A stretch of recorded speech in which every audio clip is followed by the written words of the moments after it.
School থেকে আনতে যাচ্ছি। চলে এসো। হ্যাপি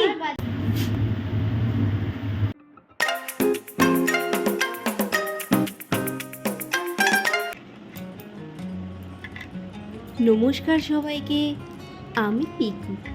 আমার ছোট্ট পরিবারে আপনাদের সবাইকে স্বাগত জানাই। প্রতিদিনের মতো আজও আমি 5:30টার সময় উঠেছি, কিন্তু আজ রিও আর সকালে অন্য কিছু খেতেই চাইলো না। তো ওই জন্য ওকে আমি দুধ আর মুসলি দিয়ে দিয়েছি, আর টিফিনে আমি দিয়ে দিলাম ফল। আজকে সকালবেলা কিছু বানানোর ইচ্ছাই ছিল না, তো ঘরে ফল ছিল, পেয়ারা আর মৌসুমি দিয়েছি। আর কাল রাত্রেবেলা আমি ছোলা ভিজিয়ে রেখেছিলাম, তো সেটাই আমি ওকে দিয়ে দিয়েছি। চলুন, এই দেখুন, রিও কিন্তু এখন একা একা রেডি হওয়া শিখে গেছে, আর ক্যামেরা দেখে ও একটু লজ্জা পেয়ে যাচ্ছে। যতই হোক, একটু হলেও তো বড় হয়ে যাচ্ছে, সেই জন্যই কিন্তু ও লজ্জা পেয়ে গেল। এর আগের বছরেও আমি কিন্তু রিওকে ড্রেস পরিয়ে, মোজা জুতো পরিয়ে সব কিছুই দিতাম। এবছর দেখছি সব কিছুই ও শিখে গেছে। স্কুলে দিয়ে আমি কিন্তু চলে এসেছি, আর এসেই আমি বসে পড়লাম প্রথমে চা নিয়ে। আজকে সকালে আমার টিফিনে আছে মুড়ি আর ছোলা ভিজানো। আগে মা ঠাকুমারা বলতো, আরে ছোলা ভিজানো সকালবেলা খাওয়া খুবই দরকার, দেখিস না ঘোড়ারা ভালো দৌড়াতে পারে এই ছোলা খেয়েই।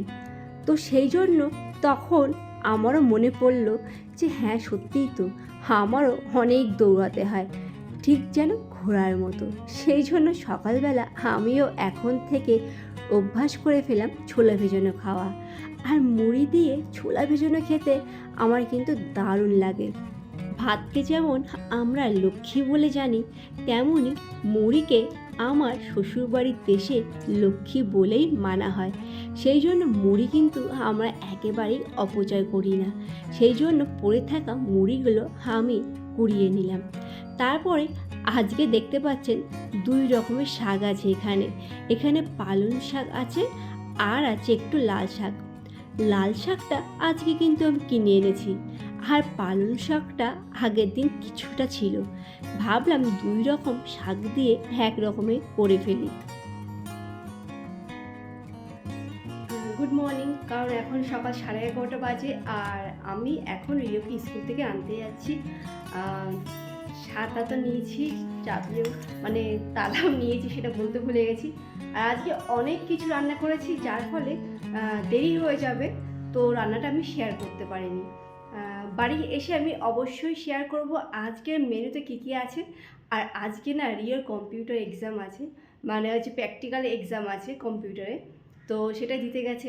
ভালো অবশ্যই ও দেবে, আমি জানি, কারণ ও কম্পিউটারে খুবই ভালো। তো তার জন্য একটু স্পেশাল কিছু করলাম, ওর জন্যেই করলাম। তারপর নিজেরও একটু মনে হলো না, একটু কিছু ভালো মন্দ রান্না করি, ছেলেটা এত পড়াশুনো করছে, এত খাটছে। তারপরে নিজেরও তো মানে শরীরটা ঠিক ভালো নেই, কথা শুনে বুঝতেই পারছেন। তো এই সবে মাত্র জ্বর থেকে উঠলাম, তো তাই নিজেও একটু ভাবছি যে একটু ঝাল ঝাল কিছু হলে, চটপটা কিছু হলে খেতে ভালো লাগবে। তো চলুন তাহলে আমি রিওকে স্কুল থেকে এনে নিই, তারপরে কথা হচ্ছে। দেখুন রেডি হয়ে গেছি। সুন্দরভাবে গুছিয়ে খেতে দেওয়াটা আমার কিন্তু বেশ ভালো লাগে। হ্যাঁ, তখনই ভালো লাগে যখন বাড়িতে বেশ অনেক পদে করা হয়, তখন কিন্তু ভালোভাবে গুছিয়ে খেতে দিতে পারলে একটা মায়ের শান্তি হয় বা একটা বইয়ের শান্তি হয়।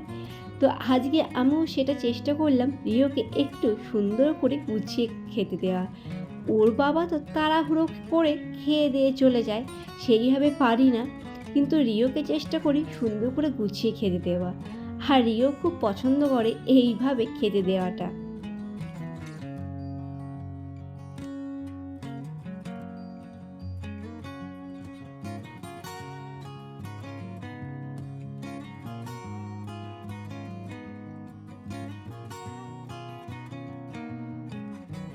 আজ দুপুরের মেনুতে আমার আছে লাল শাক আর পালং শাক একসাথে মিলিয়ে ভাজা, আর এখানে আলু আর পটল একসাথে মিলিয়ে ভেজে নিয়েছি।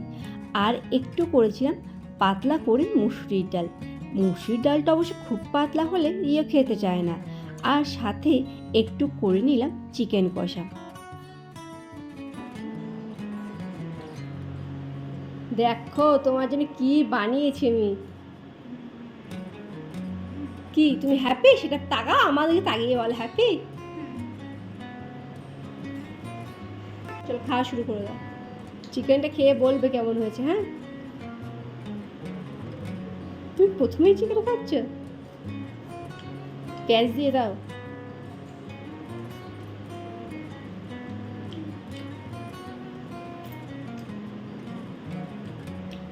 কি ভালো। খাওয়া দাওয়া সেরে নিয়ে আমরা দুজনেই ঘুমিয়ে পড়লাম।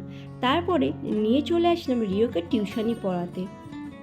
আজকে এই ব্লগটা আমি এখানেই শেষ করলাম। কেমন লাগলো সবাই কমেন্ট করে জানাবেন প্লিজ।